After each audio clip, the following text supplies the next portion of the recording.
What's up guys, it's Ricky, and on this particular episode I wanted us to talk about a video that one of you guys sent me.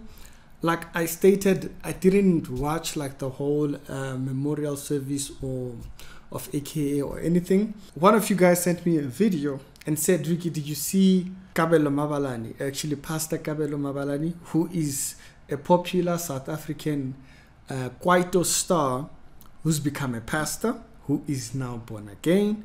Did you see his speech at AKA? No, I did not see it. What was it?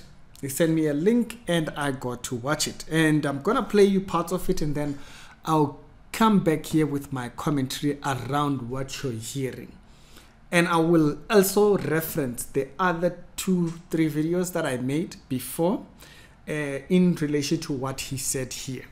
And it kind of comes together. It's as if I had known what he was going to say. Okay, so I'm going to play it and then I'll be back. And so that was just a short part of what he had said. Now, in the first video that I spoke about a couple of points that I want to kind of go back to. First, I mentioned that God always has someone next to each and every single one of us. God has put us within a time when he knows we are best suited to receive salvation.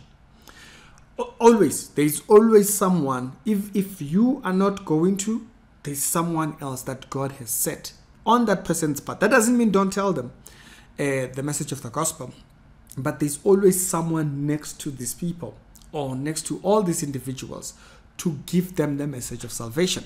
Okay, it's their responsibility to convey the full message as it is, okay? To portray God as graceful as he is. It's that person's responsibility. Now, in the video which we made, when we're talking about Melontic's death prophecy, you'll remember in that video, I said, this was before I watched this video, I said, the death prophecy is not a message of salvation. That's not the message that brings a person to salvation. And now here we have a message of salvation being given. And so that's the intention. We're all going to die. Okay? One day we're all going to die. But the one thing that we ought to have had is a moment where we heard the gospel in its clarity.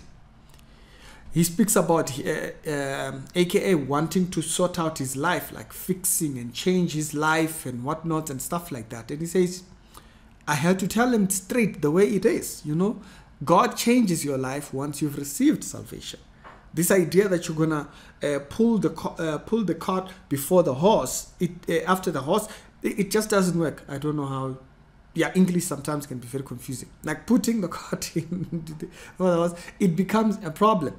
It's that salvation is what leads people to good works, but getting people, trying to change people before they're thinking, that's not the message. And so he explains that this is the thing that he hammered down.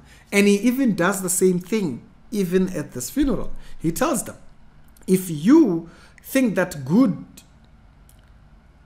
must come out before you come to salvation, that's not how it works. He is the one that changes you.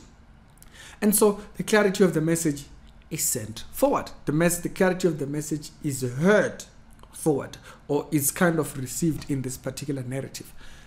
And so another thing again, he does say that he was doing studies with him, and he makes a reference. It's not delusion. It's not a delusional message.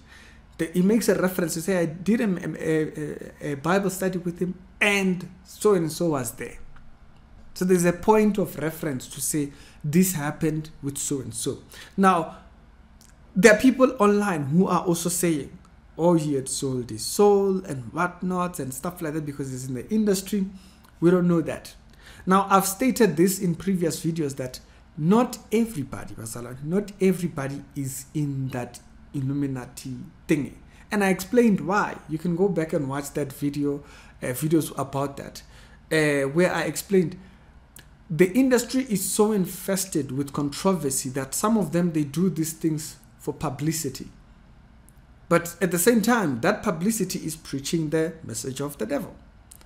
And so in this particular light of what we are hearing now is that he had come to salvation. That's what Kabelo says. Now, again, someone might also have a question about the prayer that he goes to do, right? This might be a seed. This might be a seed that actually leads to someone coming to salvation. But at the end of the day, the message has been heard, or they have gotten a glimpse of the message, and so they know what to look for. Now they have the standard of what salvation requirements are. Is that it's a free gift. Y'all tell me what you think about this one. I thought it was a very interesting one. Sometimes we only have one chance with people. You grasp it and you take it. Someone might be planted. You might plant a seed in someone's heart for that person to come to salvation. That's our goal, getting people to the cross. The gospel is that powerful. Once you've got them to the cross, the Holy Spirit will do the rest. Y'all tell me what you think about that one. And when you do get a chance, don't forget to send them the greatest message that will save their life. It's Ricky. Y'all be